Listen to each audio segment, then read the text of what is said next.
Hey everyone, so welcome to my playlist on single variable calculus. Today we are going to talk about asymptotes and we are going to understand the meaning of this phrase with the help of an example and also with the help of a software GeoGebra. So I will explain you little part over here on the blackboard, and in between also we will see software which will help us to visualize the things. And then we are going to see three types of asymptotes: horizontal asymptote, vertical asymptote, and the oblique asymptote. So these are the things that we are going to study today. This is going to be a bit longer lecture, but trust me, after this lecture you will be like much more comfortable with the concept of asymptotes. Okay, so now what is asymptote? If I want you to tell you in a very simple language, it is nothing but a line. It is a line in two-dimensional space.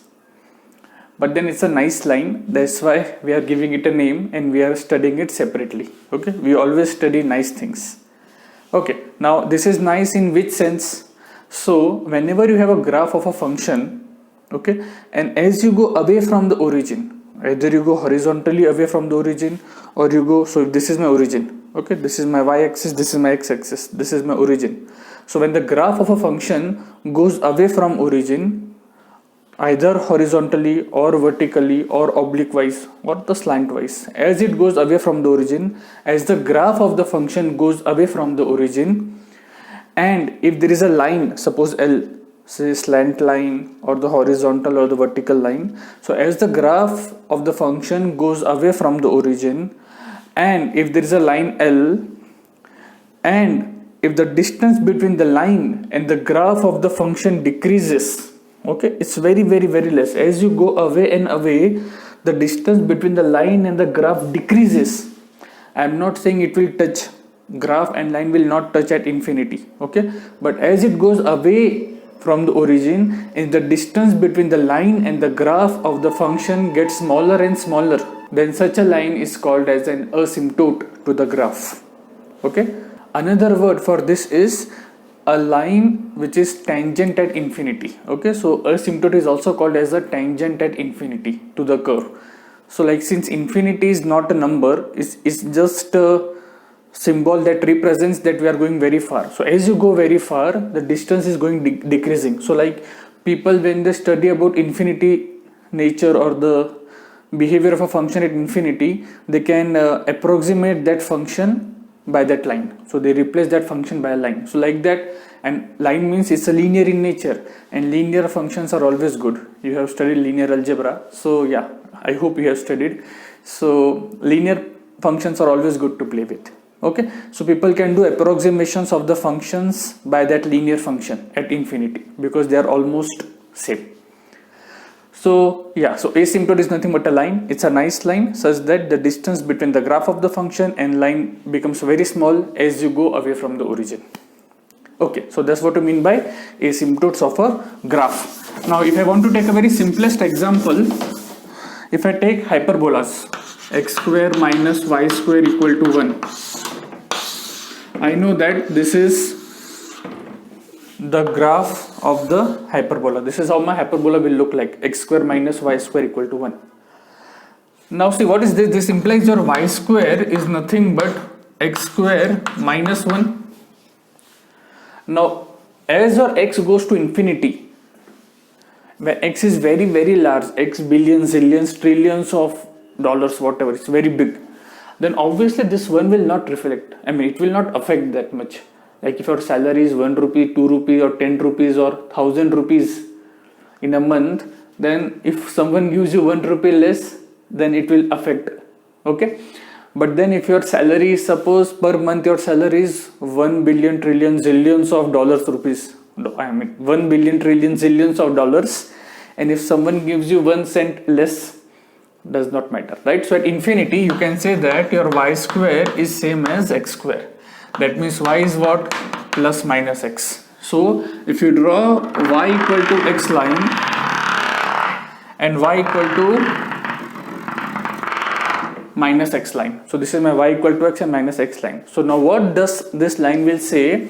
As you go towards infinity, this curve will approach towards the line. Here also as you go towards minus infinity, your graph will come closer and closer towards the line. Okay, it will come closer and closer towards the line. That means what? I know that my graph will never go beyond this line at infinity. Here also it will never go beyond this line. It will always be lie between these two lines. So see, at infinity I know the nature of the hyperbolas. I know that at infinity the hyperbolas won't go like this. It has to stay within this line and within this line. So at infinity, asymptotes help us to determine the nature of the graph. Let me show you this again with the help of the software GeoGebra. So once you go to GeoGebra, at the top right corner, click on the square, go to graphing calculator, and then in the new tab, now you can type the equation of the hyperbola. So when you do x square minus y square equal to 1, whatever is nothing but the hyperbolas, as we all know. And now if you plot the lines y equal to x and you plot the line y equal to minus x. Okay, now let me hide this. So now if you observe, this blue line is nothing but y equal to x line, and this red line is y equal to minus x line. As you can see, your parabola will never cross this blue line. It's coming closer and closer to the blue line, but it will never cross. Okay, the further I go, it is coming closer and closer. The parabola is coming closer and closer to the line. So that's how you can see that using software one can easily see how the asymptotes looks like. Okay, now how to find asymptotes? Now let's try to see how to find horizontal asymptotes. Okay, that's the first thing. Now horizontal means what? You should have a horizontal line. So some horizontal line, whatever. Say, so what is if it is passing through B, what is the equation of a horizontal line? It is y equal to B. What is the equation for x-axis? Y equal to 0. So for horizontal asymptote, you have y equal to B. Okay. Now as you go away from the origin, suppose you have some graph, whatever, as you go away from the origin, and if the graph is approaching this line at infinity, okay, if the graph is approaching this line, then I will say that this line is the horizontal asymptote for the graph. That means what? As I go towards infinity, if my function is approaching towards a number, then I will say that this number is my horizontal asymptote. In the language of limit, if the limit x going to infinity, f of x is b, then I will say that this is my, okay, ignore that. Then I will say that f of x equal to b is the horizontal asymptote. And like suppose from here it is going like this, and here, and this is another line. This is my c. And as my x, as I am going towards minus infinity, my graph is approaching towards c. Then I will say that y equal to c is my horizontal asymptote. So this will have two asymptotes. A graph may have more than one asymptotes, not an issue. So yeah, whenever you want to find the horizontal asymptotes, always take limit x going to plus minus infinity. So for horizontal asymptote, x equal to plus minus infinity of the function, whatever the function is given to you. And if this comes out to be a finite number, then that is your horizontal asymptote. Okay, so keep this in mind. Horizontal asymptote means x going to plus minus infinity. Now let me take one example. So let's go for the simplest example. Y equal to 1 by x. Everyone knows the graph of y equal to 1 by x. It's a rectangular hyperbola. Now as my x goes to infinity, where is my function goes to? Is going to 0. Will it ever touch the x-axis? No. Why? Because if it touches the x-axis, that means my y is 0. But will my y be 0? In that case, y can't be 0. Why? Because for a fraction to be 0, your numerator has to be 0. But your numerator is a number, it can never be 0. So this graph will never touch x-axis. Therefore, for this rectangular hyperbola, y equal to 0 is the horizontal asymptote. Okay. Now suppose if you want, suppose your favorite number is 8, suppose. So can you modify this function so that you get y equal to 8 as an horizontal asymptote? Yes, simply shift 8 units upwards. Okay, so if I call this as y equal to 8 and this is my x-axis now. Okay, this is my origin, this is y equal to 8. So I'm just shifting 1 plus x to 8 units upward. Then in that scenario, as my x goes to plus minus infinity, my y will go towards 8. So as you go towards plus minus infinity, your graph will approach towards the line y equal to 8. Therefore, y equal to 8 is a horizontal asymptote for this graph. So now if I ask you, can you give me an example of a function whose horizontal asymptote is 100? Okay, 1 by x plus 100. So once you know the horizontal asymptote for one graph, you know the horizontal asymptotes for infinitely many graphs. Okay, so that's the trick, usually it helps you. So if I ask you, can you give me 1000 examples of a graph which has 1000 different asymptotes? Yes, 1 by x plus 1, 1 by x plus 2, 1 by x plus 1000. You have 1000 different graph with 1000 horizontal asymptotes. Okay, anyway, so I hope this is clear. And if I want to take one more example for your simplicity, the standard one which you see in your high school is nothing but tan inverse of x. What is the graph of tan inverse of x? If you recall, if this is my pi by 2 and this is my minus pi by 2, I know that this is the graph of tan inverse of x. As x goes to plus minus infinity, your graph approaches towards pi by 2 and minus pi by 2. So y equal to pi by 2 and y equal to minus pi by 2 acts as an horizontal asymptotes for y equal to tan inverse of x. Okay, now I will give you some homework problem at the end, but yeah, let's try to see the concept of vertical asymptote. Now when do you get vertical asymptote? Okay, so if this is my xy axis, vertical means what? Vertical line. Vertical line, so this is my a, then what is the equation of this line? X equal to a. What is the equation for y axis? X equal to 0, right? Because on y axis my x is 0. So this is my x equal to a line. Now when this will be a vertical asymptote, so as you go away from the origin, your graph should approach towards the line. It should approach towards this line. Then I will say that this is a vertical asymptote. Okay, so for vertical asymptote, I should have x equal to a line. So obviously what you will take? You will take limit x approaching to what? You should take x approaching to a from right hand side or the left hand side. Suppose from right hand side, if you are coming towards a and it is going towards plus or minus infinity. So when you are approaching towards a number and if the function goes to plus minus infinity, then vertical asymptote. Similarly for x going to a minus, okay, your f of x is plus minus infinity.